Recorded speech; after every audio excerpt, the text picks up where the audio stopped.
Hello, welcome to हंस वाहिनी classes. आज एक छोटा सा वीडियो आपके लिए लेकर आया हूँ भारत के राष्ट्रगान से संबंधित। तो राष्ट्रगान हम बचपन से गाते हैं और ये हमारे लिए बहुत गर्व की बात होती है। ठीक, तो आज कुछ क्वेश्चंस भारत के राष्ट्रगान के बारे में मैं आपको कुछ महत्वपूर्ण जानकारी देने जा रहा हूँ। तो भारत का जो राष्ट्रगान है इसकी रचना रविन्द्रनाथ टैगोर के द्वारा की गई थी। ये बात सभी लोग जानते हैं। ठीक, जो भी भारत का नागरिक है या एक आम व्यक्ति से भी अगर आप पूछेंगे कि राष्ट्रगान किसकी रचना है तो रविन्द्रनाथ टैगोर की रचना है।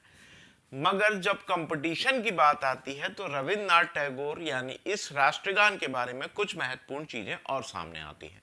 जैसे भारत का जो राष्ट्रगान लिखा गया इसकी मूल भाषा क्या थी, तो इसकी जो मूल भाषा थी वो बंगला भाषा में इसको लिखा गया था। रविन्द्रनाथ टैगोर ने एक कविता की रचना की थी और इस कविता में कुल 5 पद थे। ठीक, जो 5 पद थे उसका जो पहला पद है वही क्या है, हमारा राष्ट्रगान है। अब बंगला भाषा में रचना की गई थी। ठीक, कहां की थी, तो ये उस समय आंध्र प्रदेश में एक गांव है मदनापल्ली, वहां पर ये थे और वहीं पर इन्होंने भारत के राष्ट्रगान की या इस कविता की रचना की थी। ये क्वेश्चन बहुत इंपॉर्टेंट हो जाता है। अब इसका हिंदी और उर्दू में अनुवाद किसके द्वारा किया गया, तो हमारे राष्ट्रगान का हिंदी व उर्दू में अनुवाद कैप्टन आबिद अली के द्वारा किया गया, जो सुभाष चंद्र बोस की सेना में थे। और सुभाष चंद्र बोस के कहने पर ही इन्होंने, कैप्टन आबिद अली जी ने इस भारत के राष्ट्रगान का बंगला से हिंदी और उर्दू में अनुवाद कराया था। इसका अंग्रेजी अनुवाद थियोसॉफिकल सोसाइटी में एक मैडम थी मार्गरेटा मैडम, उनके द्वारा इसका अंग्रेजी में अनुवाद कराया गया था।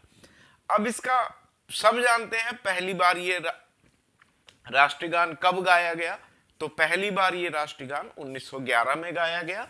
27 दिसंबर 1911 में कांग्रेस का कलकत्ता अधिवेशन हुआ था जहां पर इस राष्ट्रगान को गाया गया।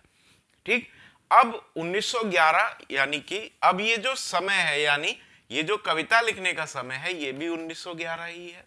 तो कब लिखा गया था, 1911 में लिखा गया था। पहली बार कब गाया गया, 1911 में ही गाया गया, कलकत्ता अधिवेशन में कांग्रेस के। अब किसके द्वारा गाया गया, तो सरला जी जो कि रविन्द्रनाथ टैगोर की भांजी थी, उन्होंने कुछ स्कूली छात्रों के साथ मिलकर कांग्रेस के मंच से इस राष्ट्रगान का गायन किया था।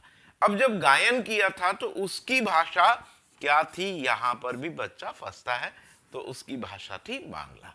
ठीक, 1945 में यानी 1945 में एक बांग्ला भाषा की पिक्चर आई थी जिसका हिंदी अनुवाद था हमराही।